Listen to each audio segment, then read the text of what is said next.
अस्सलाम वालेकुम dear students, ये हमारे पास उर्दू क्लास हश्तम की है और इसका आज हम सबक नंबर 10 ये करेंगे जिसका नाम हमारे पास है ये वतन तुम्हारा है। सबक नंबर 10 इसके जो हमारे पास पढ़ने से पहले जो सवालात हैं, हमारे मुल्क का मुस्तकबिल किससे वाबस्ता है, आप अपने वतन के लिए क्या कुछ करना चाहते हैं, मिली नगमा किसे कहते हैं, इस तरह के सारे सवालात के जवाबात और यहाँ पर हमारे पास जो दिए हुए सवालात के जवाबात लिखें, इन सारे सवालात के जवाबात और इसी नज़म के जो तशरीह है वो भी मैं आप लोगों के लिए अभी बताऊँगा। वीडियो शुरू करने से पहले आपसे एक छोटी सी रिक्वेस्ट है कि अगर आप इस चैनल पर नए हैं तो चैनल को सब्सक्राइब करना और वीडियो को शेयर लाजमी करना ताकि दूसरों का भी फ़ायदा हो सके। स्टार्ट करते हैं इसकी मशक़ को, जिसकी हमारे पास मशक़ी सवालात हैं और मशक़ी सवालात के अलावा ये दूसरे क्वेश्चन हैं। ठीक हो गया। इन सारे सवालात के हम क्या करेंगे, 1 बाय 1 इनको सॉल्व करेंगे। अच्छा, सबक नंबर 10 ये वतन तुम्हारा है। कुछ शायर के बारे में, ये हमारे पास शायर के बारे में कुछ बातें हैं जो आपको मालूम होनी चाहिए, जो नीचे दर्ज हैं ये आप पढ़ लें। इसके अलावा हमारे पास जो पढ़ने से पहले के जो हमारे सवालात हैं, हमारे मुल्क का मुस्तकबिल किससे वाबस्ता है, तो इसका जवाब हमारे पास है हमारे मुल्क का मुस्तकबिल नौजवानों से वाबस्ता है। इसके साथ साथ जो बाकी सवालात हैं उनके जवाबात भी आप देख सकते हैं। और उसके अलावा पढ़ने के दौरान में जो हमारे पास सवालात हैं, वक्त के अंधेरों में से क्या मुराद हैं, तो इसका जवाब भी है। और अगला सवाल है, इसकी हिफाजत करना अब किसकी ज़िम्मेदारी है, तो इसका जवाब भी हमारे पास मौजूद है।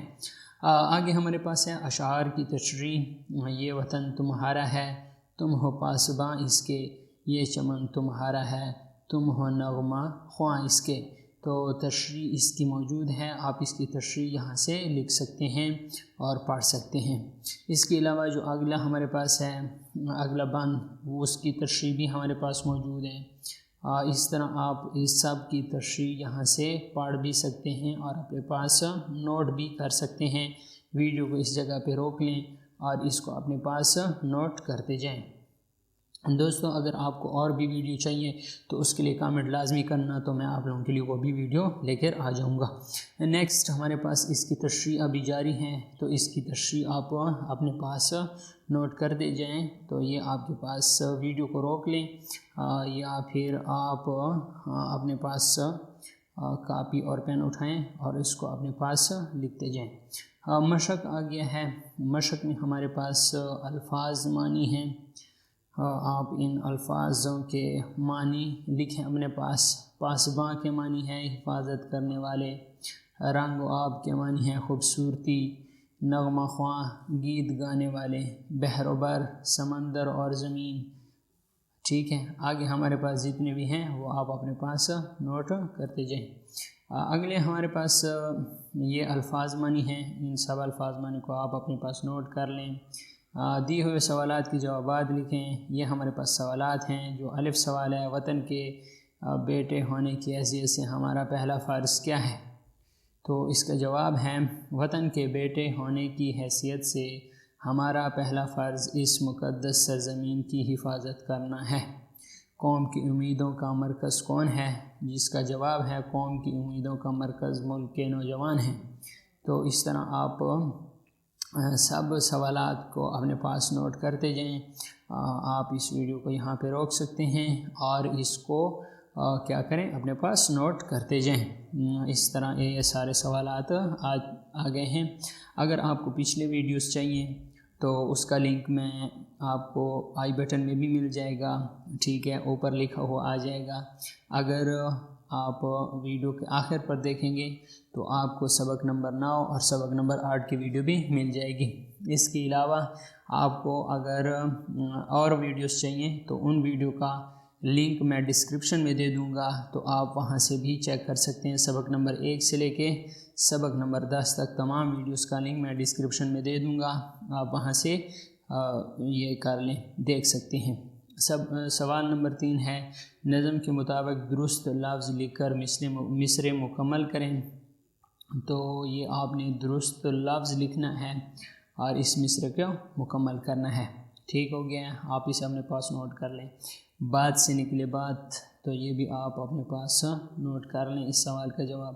سوال نمبر 5 بھی ہے، آپ اسے بھی اپنے پاس نوٹ کر لیں۔ اس کے ساتھ ساتھ قواعد سیکھیں، متلازم الفاظ کسے کہتے ہیں۔ اس کے بعد سوال نمبر 4 ہے، درج ذیل الفاظ کے 5 متلازم الفاظ لکھیں۔ تو سفر کے 5 متلازم الفاظ انہوں نے لکھے ہیں، گندگی کے 5 متلازم لکھیں، باغ، اسکول، کھیل، ان سب کے 5 متلازم الفاظ انہوں نے لکھے ہیں، تو آپ اپنے پاس نوٹ کر لیں۔ اگلا سوال ہے سوال نمبر 7، برسات کے متلازم الفاظ کو استعمال کرتے ہوئے ایک مختصر اقتباس لکھیں۔ تو یہ برسات کا مختصر اقتباس انہوں نے لکھے ہیں، کچھ نہیں لکھیں۔ سوال نمبر 8 ہے، تو اس کا جواب بھی آپ کے پاس موجود ہے۔ درج ذیل بند کی تشریح کریں، تو اس کی تشریح ہمارے پاس موجود ہے۔ دیے ہوئے عنوان کے تحت 200 الفاظ پر مشتمل ایک تقریر لکھیں اور تیاری کر کے جماعت کے سامنے پیش کریں۔ ہم پاکستان کا مستقبل سنواریں گے، تو اس پر انہوں نے ایک تقریر لکھی جو کہ نیچے موجود ہے، آپ اسے اپنے پاس نوٹ کر سکتے ہیں اور بچوں کو کاپی پر لکھوا سکتے ہیں، اور یہ سارا کچھ یہاں تک موجود ہے۔ اس سوال نمبر 11 ہے، اس قومی نغمے میں بہت اہم پیغام پوشیدہ ہے، اپنے اساتذہ کرام یا والدین سے اس پیغام کو سمجھیں۔ تو اس کا جواب ہمارے پاس موجود ہے، اور اسی طرح ہمارے پاس یہاں تک یہ کمپلیٹ ہو گیا ہے۔ اور جائزہ نمبر 2 انشاءاللہ اگلی ویڈیو میں لے کر آؤں گا۔ آپ نے کامنٹ لازمی کرنا ہے کہ کیا وہ آپ کو چاہیے یا نہیں چاہیے، اور اس ویڈیو کو لائک لازمی کرنا، شیئر بھی کر دینا، اور اگر آپ چینل پہ نئے ہیں تو چینل کو سبسکرائب بھی کر دینا۔